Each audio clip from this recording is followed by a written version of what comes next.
The Supreme Court has just dropped a ruling that could redefine the very foundation of American federalism, and nobody saw it coming.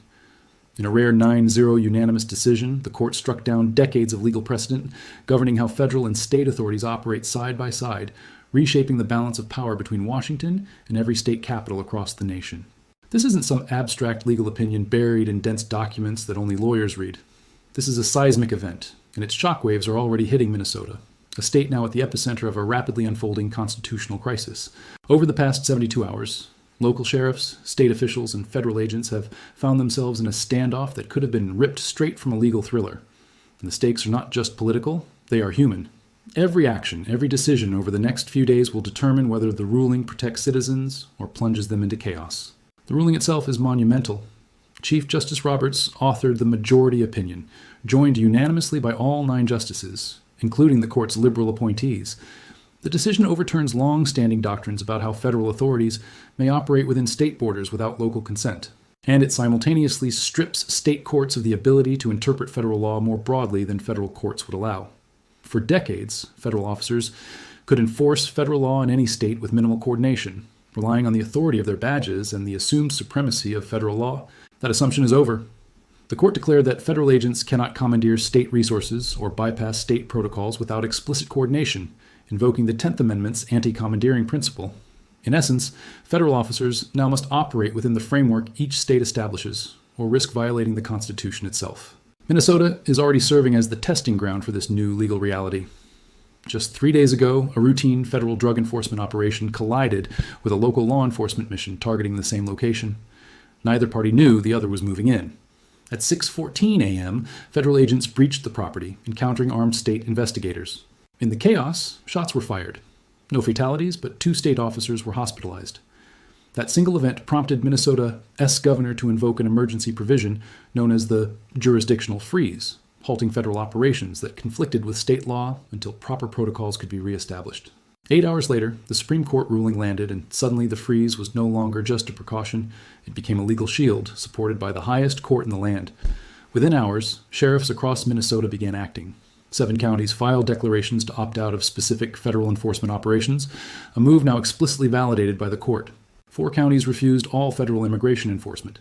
2 rejected federal drug task force operations. 1 county refused participation across the board, including firearms and federal witness protection programs. Sheriff James McAllister of Wright County addressed the press with clarity and resolve. "My deputies answer to the people of this county, not to a U.S. attorney who's never set foot here. If federal agents want to operate, they coordinate through us, or they don't operate at all. This is no longer rhetoric. It is constitutional reality." The human consequences of these decisions are immediate and alarming. Maria Flores, a pseudonym for a woman in a Minnesota county, called 911 after her husband threatened her with a firearm. She qualified for emergency relocation and federal witness protection under the Violence Against Women Act, thanks to her husband's prior federal conviction. But the county she lived in had just opted out of all federal enforcement programs. When local deputies arrived, they explained the situation in stark terms. Federal protection could no longer be facilitated locally. They offered state-level resources, a shelter with a 3-week waiting list, temporary restraining orders, and the advice to stay with family. After deputies left, Maria disappeared. Her phone went unanswered, and the human cost of a doctrinally elegant Supreme Court opinion became painfully real. This isn't an isolated case. Advocacy groups have documented at least a dozen similar situations unfolding in the 18 hours following the ruling. Meanwhile, the nationwide implications are staggering. State courts have long interpreted federal law in ways that sometimes expanded protections for workers, consumers, and the environment beyond what federal courts might allow. This ruling changes that overnight. Employment discrimination cases in California and New York that relied on more generous state standards are now vulnerable to dismissal. Thousands of workers currently pursuing claims may see their cases invalidated. Consumer protection cases, which brought billions of dollars in settlements to everyday Americans, are suddenly under attack, as defense attorneys argue that state court interpretations of federal statutes were unconstitutional. Florida alone has seen $4.7 billion in settlements potentially at risk. Environmental enforcement is equally affected, as state agencies that have aggressively pursued violations of federal law now face legal challenges to their authority. The Supreme Court's decision also introduces a paradox. On paper, it reinforces federal supremacy and clarity. State courts must defer to federal interpretations. But in practice, it may reduce overall enforcement. States often acted as the vanguard for protecting citizens, interpreting federal law generously when federal agencies lacked resources. By eliminating those state-level interpretations, rights that previously seemed secure may now exist only on paper, dependent on federal enforcement capacity. In Minnesota, the standoff between federal and state authorities is creating a patchwork of enforcement. Some counties refuse cooperation, while others remain fully aligned with federal law. For ordinary citizens, what county line they happen to cross may now determine whether they are protected or left vulnerable. This ruling also gives states and counties a new tool, the ability to opt out of federal enforcement actions formally, through legislative processes rather than executive fiat. Justice Kagan's concurrence, just 87 words long, has already been labeled the sovereignty trigger by legal scholars. It allows local governments to formally refuse cooperation in areas like immigration raids, drug enforcement, or certain financial crime investigations, provided that opt-outs are enacted transparently. This is revolutionary. It effectively creates a dual system where federal law exists, but its local enforcement depends on state or county consent. Minnesota had anticipated this scenario, passing the Local Autonomy Enforcement Act 6 months ago to enable a digital opt-out registry. Within 43 minutes of the ruling, 7 counties had already submitted opt-out declarations, reshaping enforcement on the ground almost immediately. The human stakes extend far beyond domestic violence victims. Domestic trafficking victims, elder abuse cases, and child abduction alerts rely on seamless coordination between federal, state, and local authorities. In counties that opt out, these systems now face a potential breakdown. Federal programs like the Victims of Trafficking and Violence Protection Act or the Elder Justice Act assume local participation to identify and rescue victims. Without that participation, real people may be stranded in situations that demand immediate intervention. Amber alerts, vital for protecting children, also rely on intergovernmental coordination. One misstep could mean lives lost. This enforcement vacuum is not a distant possibility. It is happening now, and the Supreme Court's decision, while doctrinally elegant, has unintentionally created these gaps.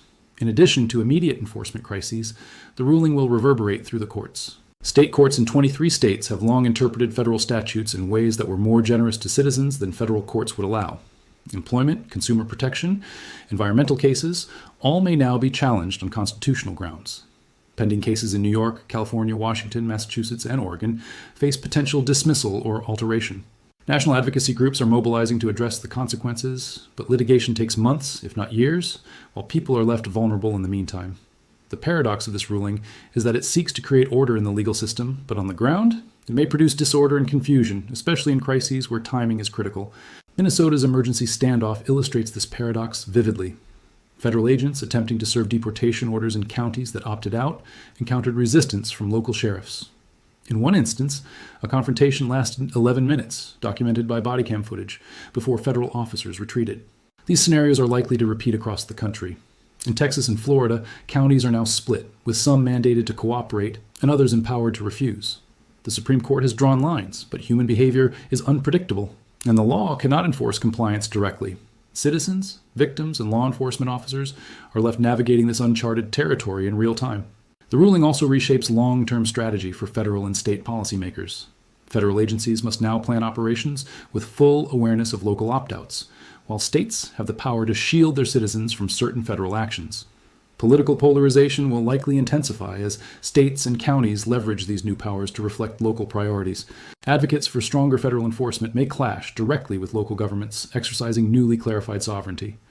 And in this contest, it is ordinary citizens, victims of domestic violence, workers fighting discrimination, consumers seeking restitution who will feel the impact most immediately.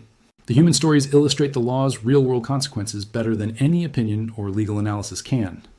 Take Amber Thompson, a nurse in a Minnesota county that opted out of federal environmental enforcement. She discovered illegal chemical dumping into a river affecting her local community. Normally, federal authorities would intervene promptly.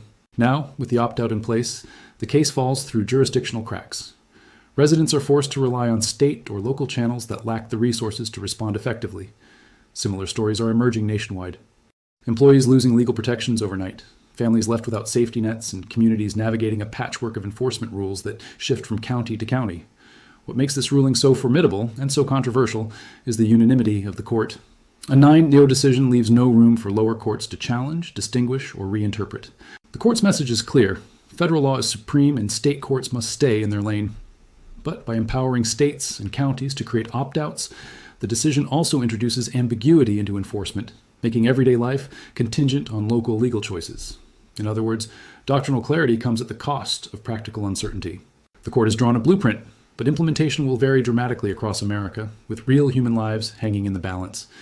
Looking ahead, Minnesota is the nation's canary in the coal mine. The next 72 hours will reveal whether the state and its counties can navigate these new rules without disaster. Federal agents are standing down at county lines, sheriffs are weighing enforcement decisions, and victims of domestic abuse, environmental hazards, and labor violations are caught in the middle. Meanwhile, state attorneys general are rushing to revise litigation strategies in thousands of cases that relied on now invalid state court interpretations. Nationally, advocacy groups are mobilizing to prevent a humanitarian crisis. But legal solutions move slowly and people's safety cannot wait. The ruling represents both the power and the peril of judicial intervention. It provides clarity, authority, and constitutional guidance, but it also exposes vulnerabilities in systems that were assumed to function seamlessly. Enforcement gaps, human consequences, and legal ambiguities are unfolding in real time. The law is now a living, breathing force that interacts unpredictably with human behavior. As Americans, we face the unprecedented reality that which county we reside in may determine the protections we can access, the recourse we have, and the very safety of our families. In short, the Supreme Court ruling is more than a legal milestone. It is a human story unfolding in Minnesota right now that will shape the country's approach to federalism for decades. It is a test of the law, of governance, and of human resilience. How we navigate this crisis will determine whether federalism strengthens our democracy or fractures it, leaving ordinary people vulnerable to gaps between law and life. One thing is certain, the rules of the game have changed forever. And as the nation watches Minnesota over the next days and weeks, every citizen should consider the question that now defines our time. When law, authority, and human need collide, who truly protects the people? The Supreme Court has drawn the line, the counties have responded, and the clock is ticking.